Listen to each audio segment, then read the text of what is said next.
ز یاد رفته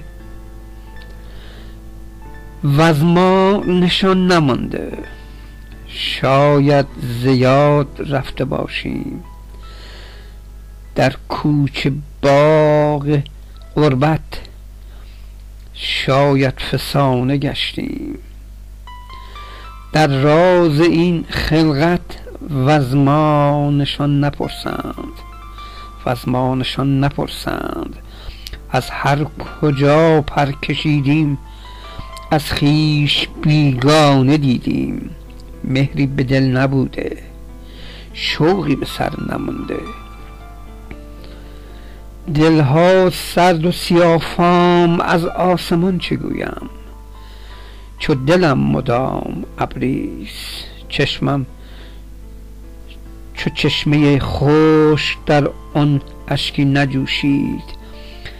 در دیدگانم طرحی از بیرنگی رنگاست، شاید که محو گشتیم در این فصل سیاهی. ز نور شمع خبر نیست، پروانه بال سوخته در یورش شامگاهی. شب به سحر رسیده بر روی گل نقل فام، شبنم در کار نبوده، شبنم در کار نبوده.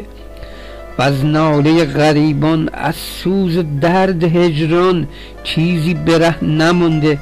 گم کرده راهیم انسان، شاید از کتاب عمر یک تک برگ نمانده. طوفان و کولاک سهم ما، غریق بی ساحلانیم. گمنام ترین نام ها از یاد رفتگانیم.